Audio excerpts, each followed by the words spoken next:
The message came at the worst possible time. I was sitting at home, just another normal evening. She was in the kitchen, humming softly like everything in our life was perfect. Then my phone buzzed. Unknown number. I almost ignored it, but something made me open it. Your wife has a secret, and it's about to come out. I froze.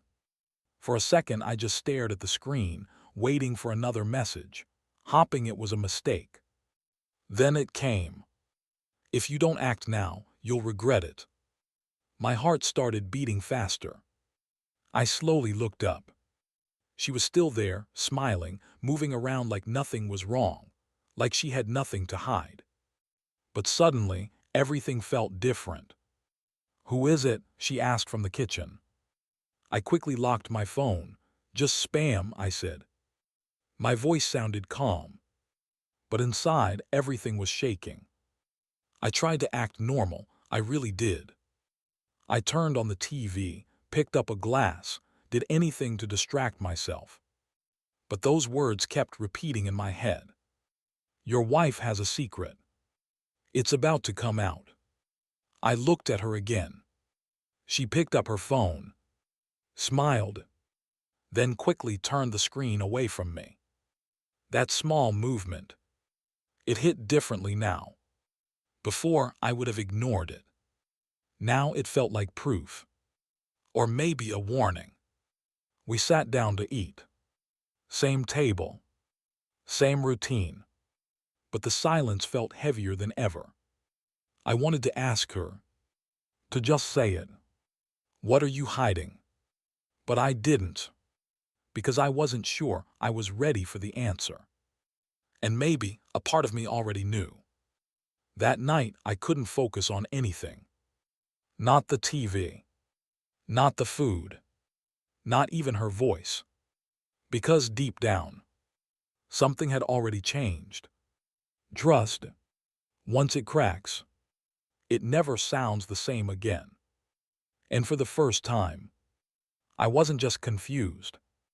I was afraid. Because if that message was true, then my entire life was about to be exposed. I tried to ignore it. I really did. I told myself it was nothing, just a random message, someone trying to create drama. But once doubt enters your mind, it doesn't leave. It grows. Quietly. The next few days, I started noticing things I had ignored before. Small things. But now they felt loud. Her phone was always in her hand. Always locked. Always turned away when I walked in. Late at night, when she thought I was asleep, I could see the light from her screen. Typing. Stopping. Typing again. Sometimes a soft smile. That same smile. The one that didn't belong to me anymore. I tried to act normal. But inside, I was watching everything. One evening I asked her casually, "You've been busy lately?" She didn't even look up. "Yeah, just stuff." Just stuff. That answer felt empty. Like she didn't care enough to explain. Or maybe she didn't want to. That night, I remembered the message again. Your wife has a secret. I picked up my phone. Looked at the number. Should I reply? Should I ask? Or should I trust her like I always have? That's when I realized something uncomfortable. I wasn't sure anymore. And that scared me more than anything. Because trust isn't something you question easily. But once you do, everything starts to feel different. I looked at her again. Sitting next to me. So close yet so far. And suddenly I felt it. That distance. Not physical. Emotional. Like she was already somewhere else. Living another version of her life, without me. I leaned back trying to stay calm. But inside, something was building. Not anger. Not yet. Something deeper. Awareness. Because for the first time, I wasn't ignoring the signs. I was connecting them. And the more I did, the clearer it became. This wasn't just a message. It was a warning. And whatever she was hiding was bigger than I wanted to believe. That night, I stopped guessing. I needed to know. Not half the truth. All of it. She fell asleep beside me, calm, peaceful, like she had nothing to hide. But I was wide awake. My mind wouldn't stop.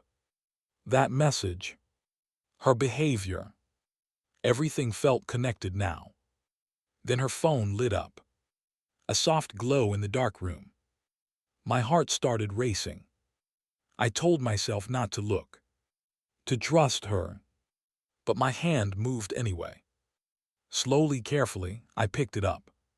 For a second, I just stared at the screen, like I already knew what I was about to find. Then I unlocked it. One message. That's all it took. Tomorrow, same place, don't be late. My chest tightened. I scrolled. More messages. Short. Careful. Like they didn't want to leave too much evidence. Everything is almost ready. He still doesn't know. He. That was me. I stopped breathing for a moment. My name wasn't there. But I didn't need it. I knew. I kept scrolling. Photos. Not romantic. Not emotional. Something else. Documents. Screenshots. And then I saw it. A file. My name on it. My account details. My money. I froze. This wasn't just cheating. This wasn't just a secret relationship. This was something bigger. Something planned. Something dangerous. They weren't just hiding from me. They were using me. My trust. My life. For something I never agreed to. I slowly put the phone back. Exactly where it was. Carefully, like nothing had happened. Then I lay back down, staring into the darkness. My heart wasn't racing anymore. It was steady, cold, because something inside me had just changed. I wasn't confused anymore. I wasn't doubting anymore. I knew the truth. And sometimes, the truth doesn't make you react. It makes you go silent. Dangerously silent.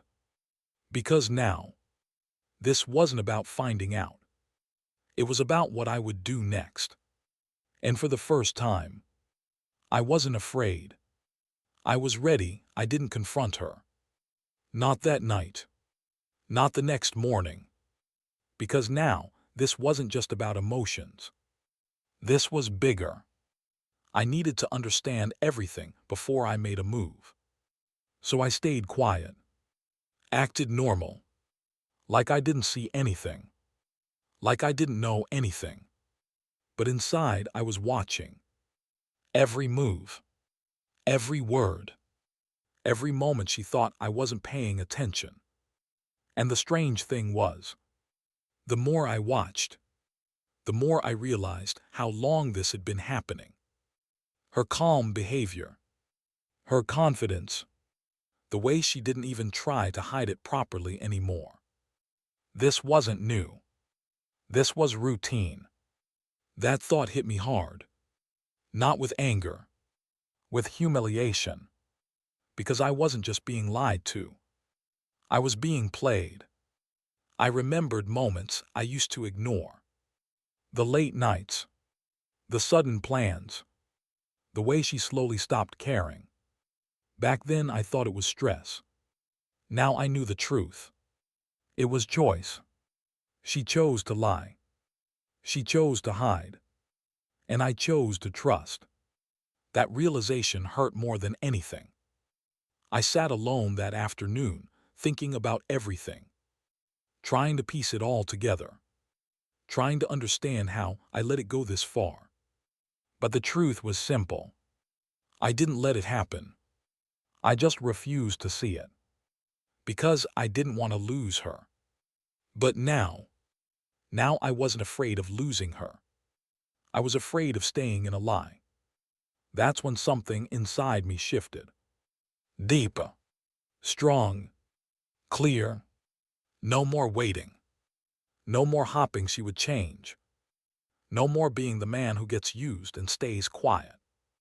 I looked at my reflection, and for the first time in a long time, I saw something different. Not pain, not confusion, control. Because I finally understood something powerful. The moment you see the truth, you either break or you take control. And this time, I wasn't going to break, I didn't react. That was the difference this time. No anger, no questions, no signs that I knew anything. Because now I had something stronger than emotion. I had control. The next morning, I woke up early. Before her, the house was quiet, peaceful. For the first time in days, my mind felt clear. Not because the pain was gone, but because I had made a decision. I wasn't going to be the victim in this story. I was going to take control of it. That day, I started preparing. Carefully, quietly, I went through everything again. The messages, the documents, the names. I copied it all, saved it, backed it up. Places she would never find. This wasn't just about catching her. This was about protecting myself. Because whatever she was planning, it involved my life, my money, my future, and I wasn't going to let her take that from me. When she came home that evening, she smiled. Like always. "Hey," she said. I nodded, "Hey." No emotion. No reaction. Just calm. She didn't notice anything. That told me something important. She still thought I was blind. That was her biggest mistake. Days passed like this. I stayed consistent, focused, watching, gathering more pieces, until the full picture became clear. This wasn't random. This wasn't emotional. This was planned. A setup. And I was right in the center of it. But not anymore. One night she looked at me and said, "You've been quiet lately." I looked at her calmly. "Just thinking," I replied. She nodded and looked away. That was it. No suspicion. No fear. And that gave me exactly what I needed. Time. Time to prepare. Time to plan. Time to turn everything around. Because now, I wasn't the one being played. I was the one setting the end. And when it came, it wouldn't just expose her secret. It would change everything. I chose the moment carefully. Not out of anger, but out of control. I didn't want to fight. I wanted the truth to speak for itself. That evening, I called a few people over. Close family. People she respected. People whose opinion mattered to her. She looked confused when they arrived. "What's going on?" she asked. I smiled slightly. "Just sit." My voice was calm, steady, but inside I was ready. Everyone settled in. The room felt heavy, silent, waiting. She looked at me again, this time uneasy. I picked up my phone. My hand didn't shake, because I wasn't nervous anymore. I pressed play. Her voice filled the room. Soft, careful, secret. Everything is almost ready. He still doesn't know. The moment those words echoed, everything changed. Her face went pale. Her eyes widened. "Turn that off," she said quickly. But I didn't. I let it play. Every message, every plan, every lie. No interruptions, no explanations, just truth. The room went completely silent. No one moved. No one spoke. Because the truth didn't need help. When it ended, I looked at her. She was shaking now. "This isn't what it looks like," she tried to speak. "Then explain it," I said calmly. She couldn't. Because there was nothing left to hide. Everything was out. Clear. Undeniable. And for the first time, she wasn't in control. I was. I stood up slowly. Not in anger. Not in pain. But with something stronger. Clarity. "I trusted you," I said, "and you used that trust against me." Tears filled her eyes. But they didn't affect me. Because I had already felt that pain. Alone. In silence. This wasn't revenge. This was exposure. Because sometimes, the truth doesn't need shouting. It just needs to be seen. And in that moment, everything she built on lies collapsed. The room stayed silent after that. No one moved. No one spoke. She sat there, frozen, like everything inside her had just collapsed. I can explain," she whispered. But her voice had no power now. I looked at her calmly. "Explain what?" I said. "The lies or the plan?" She looked down. Her hands were shaking. And for the first time, she had no control. No story to hide behind. No way out. I took a slow breath. Not to calm myself, but to let the moment settle. Because this wasn't anger anymore. This was closure. "I trusted you," I said quietly, "not just as my wife but as my partner." She tried to speak again. "I didn't mean." "That's the problem," I stopped her. "You didn't think about what it would do to me either." Tears rolled down her face. But I didn't react. Because I had already felt everything. The confusion. The pain. The humiliation. And I faced it alone. "I'm not here to fight," I continued. "I'm here to end this." That word. End. It hit her hard. She looked up at me, desperate. "Please, we can fix this." I shook my head slowly. "You don't fix something built on lies," I said. "Simple. Clear. Final." I stepped back, creating distance. Not just physically, but emotionally. Because I was no longer part of her world. And she knew it. "I hope you understand something," I added. She looked at me, waiting. "Secrets don't destroy you," I said. "Staying blind to them does." That was it. No more words. No more explanations. I turned and walked away. And for the first time in a long time, I felt free. Not because I lost her, but because I found myself. Because sometimes, you don't lose everything when the truth comes out. You lose what was never real. And what remains is who you were always meant to be.